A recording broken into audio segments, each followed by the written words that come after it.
হারবাং ইউনিয়নের সালাউদ্দিন আহমদের গণসংযোগ ও পথসভা সম্পন্ন। বাংলাদেশ জাতীয়তাবাদী দল বিএনপির জাতীয় স্থায়ী কমিটির সদস্য এবং চকরিয়া পেকুয়া আসনের সংসদ সদস্য প্রার্থী সালাউদ্দিন আহমদ 7 ডিসেম্বর 2025 ইংরাজি রোজ রবিবার হারবাং ইউনিয়নে নির্বাচনী গণসংযোগ কর্মসূচি সম্পন্ন করেছেন। তিনি হারবাং ইউনিয়নের বিভিন্ন এলাকার গণসংযোগ শেষ হারবাং বাজারে আয়োজিত নির্বাচনী পথসভায় অংশ নেন। এ সময় তিনি উপস্থিত নেতাকর্মী ও সাধারণ জনগণের উদ্দেশ্যে বক্তব্য রাখেন। এই সফরে তার সঙ্গে ছিলেন চকরিয়া পেকুয়া আসনের সাবেক সংসদ সদস্য অ্যাডভোকেট হাসিনা আহমদ, চকরিয়া উপজেলা বিএনপির সভাপতি আলহাজ এনামুল হক এনাম, সাধারণ সম্পাদক এম মোবারক আলী সহ বিএনপির বিভিন্ন স্তরের নেতা কর্মীরা। তিনি সকাল 10টা থেকে হারবাং ইউনিয়নের গণসংযোগ ও পথসভা সম্পন্ন করেন এবং একই দিনে উত্তর হারবাং সাংগঠনিক ইউনিয়নের পৃথক গণসংযোগ ও পথসভায় অংশ নেন। পরবর্তীতে তিনি নিজ পিতার নামে প্রতিষ্ঠিত মৌলভী সাইদুল হক মাধ্যমিক বিদ্যালয়ের মাঠে আয়োজিত পথসভায় যোগ দেন। সভায় সভাপতিত্ব করেন উত্তর হারবাং সাংগঠনিক ইউনিয়ন বিএনপির সাবেক আহ্বায়ক মোহাম্মদ নুরুল্লাহ নুরু। এ সময় অভিভাবক, শিক্ষক, শিক্ষার্থী এবং এলাকার সাধারণ জনগণের উপস্থিতিতে তিনি সংক্ষিপ্ত বক্তব্য প্রদান করেন। বক্তব্যের শেষে তিনি বিদ্যালয়ের একটি অফিস কক্ষ ফিতা কেটে শুভ উদ্বোধন করেন। পরে তিনি 6 দিনের চকরিয়া পেকুয়া নির্বাচনী সফর সম্পন্ন করে ঢাকার উদ্দেশ্যে রওনা দেন।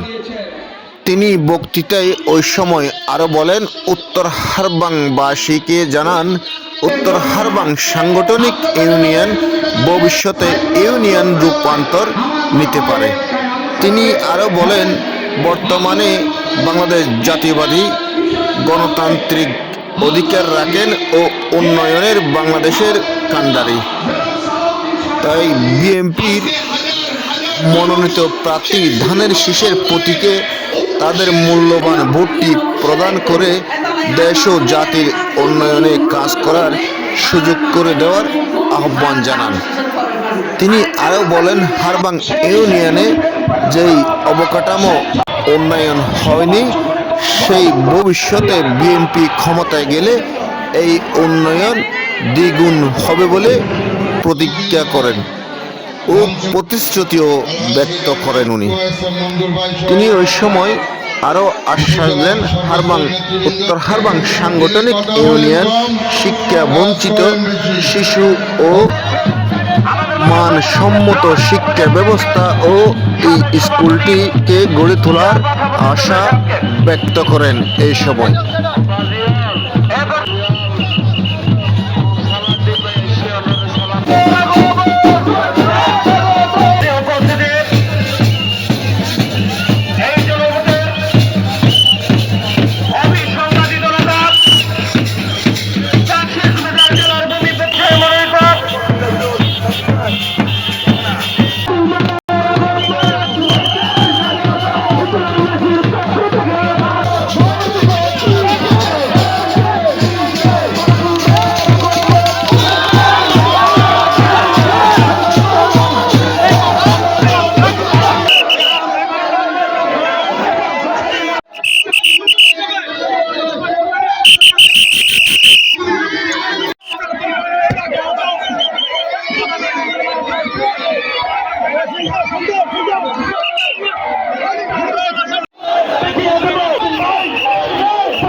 নেতৃবৃন্দ, সকল ভাই বোনেরা, আসসালামু আলাইকুম। আপনারা দয়া করে কিছু পরে কথা বলতে পারবো। আমার কোনো কথা না বলার অভিযোগ রয়েছে। কিছু পরে আপনাদের সবার সাথে আজকে আমি আমার স্বামীর জন্য ধানের তরফ শীর্ষের পক্ষ থেকে সালাম জানাতে এসেছি। আপনারা যদি চান যে আপনাদের এলাকার ভরপুর উন্নয়ন হোক, তবে বাংলাদেশ জাতীয়তাবাদী দলকে ধানের শীষে ভোট দিয়ে যেন সরকার গঠন করতে পারে, সেজন্য আপনাদের সবাইকে সাহায্য করতে হবে। সুতরাং আপনারা সবাই মা বোনদের ঘরে ঘরে গিয়ে ধানের শীষের প্রতি সালাম জানাবে এবং আমাদের তরফ থেকে বলবেন ওনারা যেন ধানের শীষের পক্ষে একটি করে ভোট দিন। আসসালামু আলাইকুম।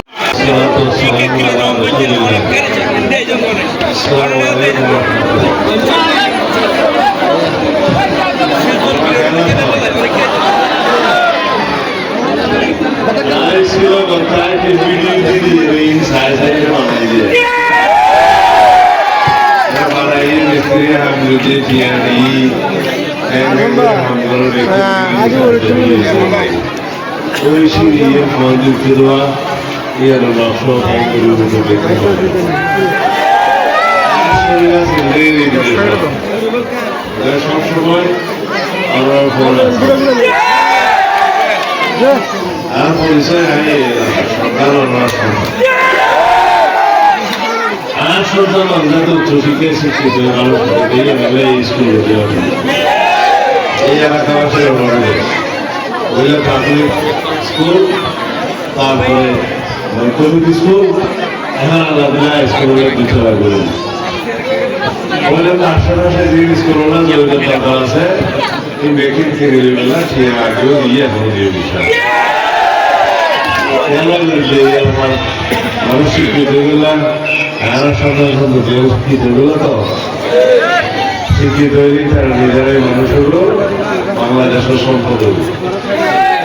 আর অধিকাংশ মানুষ দরিদ্র মানুষ, কৃষিজীবী মানুষ, শ্রমজীবী মানুষ, উত্তরার বাংলার মানুষ, কিন্তু মনের দিক থেকে অনেক বেশি ধনী মানবদলীয় যে এলাকার মানুষ আমি গরিব উত্তরাবাদ আলাদা করে নিয়ম করে দিয়েছি। বুঝিলে ইয়ার বইলে আমার সড়ক ব্রিজ, স্কুল, রাস্তা, করিডোরের রাস্তা, তারপর ভারতের নিজে আসে ভারতে আয়া হলি নয় আটলিতে, তারপরে আসে নিয়ে একটা রাস্তা রয়েছে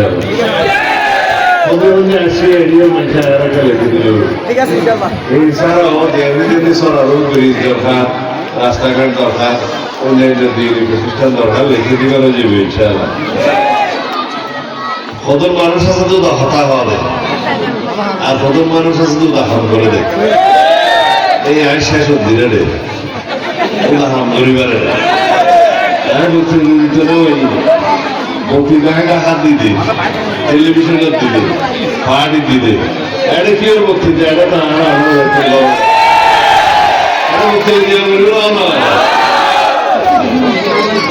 আর তো একটা বিশ্বাস আছে আগে পৃথিবী উত্তরার বাংলার মানুষ 80% মানুষ মানুষ বক্তব্য দিয়ে